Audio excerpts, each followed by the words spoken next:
Hello everyone, स्वागत है आप सबका कोशिश 2813 में। तो आज हम इस पे बात करने वाले हैं सीटेट 11 जनवरी को जो हुआ है उसमें कौन कौन से क्वेश्चन हिंदी एंड संस्कृत में आए हैं। इसके बाद साइंस में कौन से क्वेश्चन थे और ईवीएस में कौन से क्वेश्चन थे। क्योंकि ये एग्ज़ामिनेशन मेरे बगल में किसी ने दिया है तो उन्होंने बताया कि ये सारे क्वेश्चन थे और उनको बहुत अच्छे से याद भी आया और लगभग सारे क्वेश्चन इसमें दिख रहे होंगे आपको। तो सबसे पहले देखो क्या था कि लेखन प्रक्रिया उपागम, इससे दो क्वेश्चन थे, एक तो हिंदी तरफ और एक संस्कृत की ओर था। मतलब इसमें पेडागोजी में पूछा गया था कि लेखन ये पूर्व मंथन जो होता है उसमें विचार करना किस में आएगा, तो उसके हिसाब से ये लेखन प्रक्रिया उपागम का दो क्वेश्चन रहा। इसके बाद उत्पादक कौशल कौन सा है, इस पे बात हुई थी। उत्पादक कौशल के बाद आपका अनुच्छेद लेखन था। मतलब उसमें पूछा गया था कि अनुच्छेद लेखन कोई कर रहा है तो बताइए, नीचे कुछ ऑप्शंस थे कि इसमें से कौन सा सही है। इसके बाद स्वच्छंद खेल पे प्रश्न था। इसके बाद क्रेसन का भाषा अर्जन सिद्धांत, इस पे भी प्रश्न था आपका। और परायण विधि से भी आपको प्रश्न देखने को मिला है।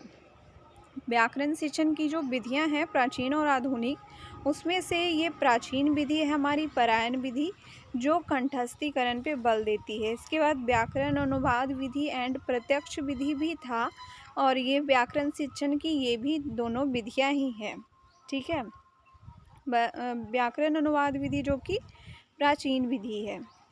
इसके बाद आपको प्रश्न था मौन पठन से कि आनंद के लिए कोई व्यक्ति पठन कर रहा है तो बताइए वो क्या कर रहा है, स्कीमिंग कर रहा है, गहन पठन कर रहा है, स्कैनिंग कर रहा है या फिर द्रुत पठन कर रहा है। फिर दूसरा क्वेश्चन इसमें मौन पठन से क्या था कि कोई व्यक्ति बारीकी से पढ़ रहा है, स्कैनिंग कर रहा है, तो बताइए उसके अनुसार क्या है।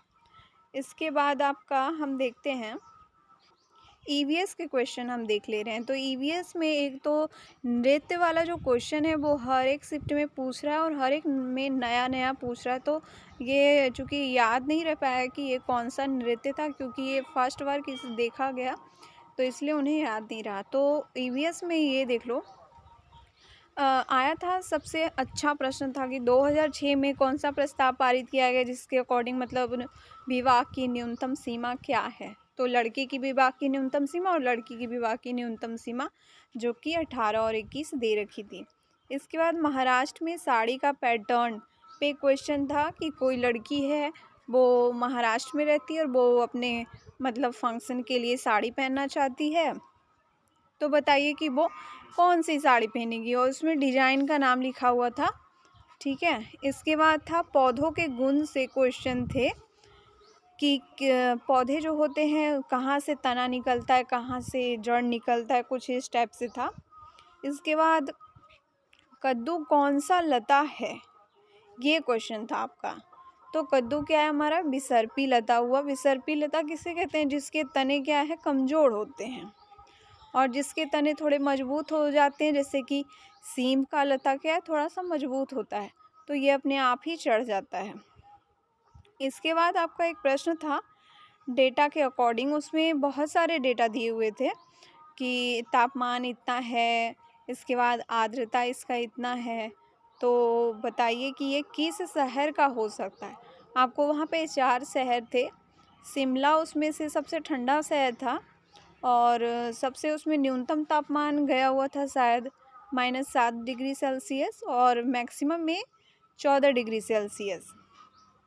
तो इसके अकॉर्डिंग ये आपको प्रश्न का चुनाव आंसर का चुनाव करना था।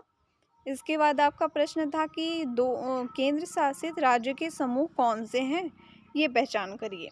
तो उसमें दो दो का ग्रुप था। इसके बाद प्रश्न था आपको बीजों के अंकुरण से कि बीजों के अंकुरण के लिए क्या आवश्यक नहीं है। अब इसके बाद हम बात करते हैं अपने साइंस की। तो साइंस में कौन कौन से क्वेश्चन थे, तो इसमें मैक्सिमम क्वेश्चन आपको देखने को मिले। तो एक तो क्वेश्चन था हमारा उर्वरक से कि उर्वरक और खाद के बीच में वहाँ सही कथन चुनना था कि उर्वरक में ये होता है और उर्वरक में ये होता है करके, तो इसमें से आपको चुनना था। फिर टॉपिक था हमारा जैव विविधता और राष्ट्रीय उद्यान। जैव विविधता आरक्षित क्षेत्र जो होते हैं और राष्ट्रीय उद्यान में कंपैरिजन किए हुए था कि इन दोनों में से क्या अंतर, इन दोनों में क्या अंतर है, इस पे प्रश्न था। फिर था अधात्विक ऑक्साइड पे, मतलब और अधातु पे। इसमें भी बस एक ही सही कथन चुनना था कि अधात्विक ऑक्साइड अम्ल से अभिक्रिया करेंगे। कुछ इस टाइप से था प्रश्न बनाया हुआ। 4 बात इसमें लिखी हुई थी, उसमें से बस एक ही सही था। ठीक है। पौष्चरीकरण पे इसके बाद था प्रश्न, ये सबसे इजी था कि पौष्चरीकरण में क्या होता है। तो क्या होता है पौष्चरीकरण में, 15 से 20 सेकंड के लिए इसमें बिल्कुल 70 डिग्री सेल्सियस पे इसमें गर्म किया जाता है और फिर झट से ठंडा कर लिया जाता है। फिर प्रश्न था आपको सूक्ष्मजीव से कि किस सूक्ष्मजीव से कौन सा बीमारी होता है। तो मलेरिया था, चेचक, खुजली, तपेदिक। तो यहाँ पे सीक्वेंस में लगा दिया, मलेरिया प्रोटोजोआ से, चेचक विषाणु और खुजली कवक से, और तपेदिक क्या है, जीवाणु से होती है। इसके बाद आपका प्रश्न था ध्रुवीय क्षेत्र में पाए जाने वाले जंतु की बताइए कि इनमें से क्या विशेषता नहीं है। तो उसमें क्या था कि उनके पैर जो हैं छोटे होते हैं, ये था। इसके बाद आपका प्रश्न था ऊर्ध्वपातन पे और निस्तारण पे, आपको मिलान करना था कि ऊर्ध्वपातन में क्या होता है, निस्तारण में क्या होता है, निस्यंदन में क्या होता है।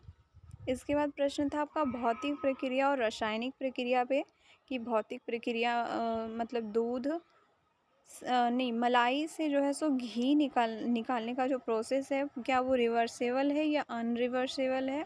कुछ इस टाइप से ही 4 बातें थी, उसमें से बस एक ही सही था। ये अच्छा था कि बस जो है उसमें से एक ही सही है, ये नहीं कि 1-2 सही है, 2-3 सही। इस टाइप से बहुत कम प्रश्न थे, लेकिन जो थे वो बहुत लंबे थे इस टाइप वाले प्रश्न। अब है कि फल फूल से विकसित होता है। सही कथन का चुनाव कीजिए जिसमें फल फूल को लेके आया था। तो उसका सही कथन यही था कि फल क्या है, फूल से विकसित होते हैं। इसके बाद था ईस्ट का कार्य कि ईस्ट क्या करता है, उसमें भी सही कथन चुनना था कि शर्करा को अल्कोहल में बदलता है। कुछ इस टाइप से ही ऑप्शंस थे। इसके बाद था अम्ल क्षार से आपका प्रश्न। अम्ल क्षार क्या है, खट्टे होते हैं, इसमें भी बस सही कथन ही चुनना था। और फिनोल्फथीन क्या है, क्षार में गुलाबी रंग देता है, ये इसका इस क्वेश्चन का सही उत्तर है। इसके बाद लवण से प्रश्न था कि किसी विलयन को सुचालक बनाने के लिए अगर उसमें लवण डाल दिया जाए तो क्या वो सुचालक हो जाएगा, तो कैसे हो जाएगा, इस पे था। इसके बाद था पाचन से आपका प्रश्न था मिलान करने वाला कि बड़ी आंत में क्या होता है, छोटी आंत में क्या होता है और यकृत में क्या होता है।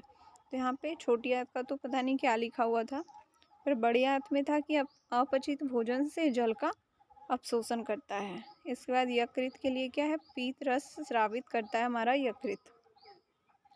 हार्मोन से आपके प्रश्न थे कि पुरुषों में डैश, स्त्रियों में डैश डैश इनको नियंत्रित करता है। तो पुरुषों में क्या होगा, टेस्टोस्टेरोन, और स्त्रियों में एस्ट्रोजन होता है। और इसके बाद पीयूष ग्रंथि इनको नियंत्रित करता है। फिर आपका कोशिका से प्रश्न था कि सही कथन का चयन कीजिए कि सभी जंतु में कोशिका वृद्धि होती है, सभी जंतु में केंद्रक होते हैं, सभी जंतु में कोशिका द्रव होता है, और हरित लवक सभी जंतु में होते हैं। तो इसका सही जवाब क्या है, सभी जंतु में कोशिका द्रव्य होते हैं। इसके बाद आपका उबलते हुए पानी का तापमान कैसे मापा जा सकता है, इस पे था कि थर्मामीटर से या प्रयोगशाला में जो उपकरण होता है उससे। दो कुछ और भी ऑप्शंस थे। फिर है एक प्रश्न था कि किसमें सदैव ही आभासी प्रतिबिंब बनेगा। तो अवतल दर्पण था, उत्तल लेंस था, अवतल लेंस था, समतल दर्पण था। तो इसका सही क्या हो जाएगा, समतल दर्पण और अवतल लेंस और उत्तल दर्पण, इसमें सदैव ही आभासी प्रतिबिंब मतलब काल्पनिक प्रतिबिंब बनता है। एक प्रश्न आपका रेसे से भी था कि सही कथन का चयन कीजिए। सूती वस्त्र संश्लेषित वस्त्र से जल्दी सूखेगा करके 4 थे, तो ये तो गलत है। सूती वस्त्र से पहले लेसित वस्त्र जो है वो हमारा सूख जाएगा। तो इस टाइप से ही सारे प्रश्न थे, और मैथ के प्रश्न आपको अलग से है, उनको भी आप ज़रूर देखना। और अगर आपको हमारी कोशिश पसंद आई है तो हमारे साथ जुड़ने के लिए प्लीज़ लाइक करेंगे और सब्सक्राइब करेंगे। Thank you.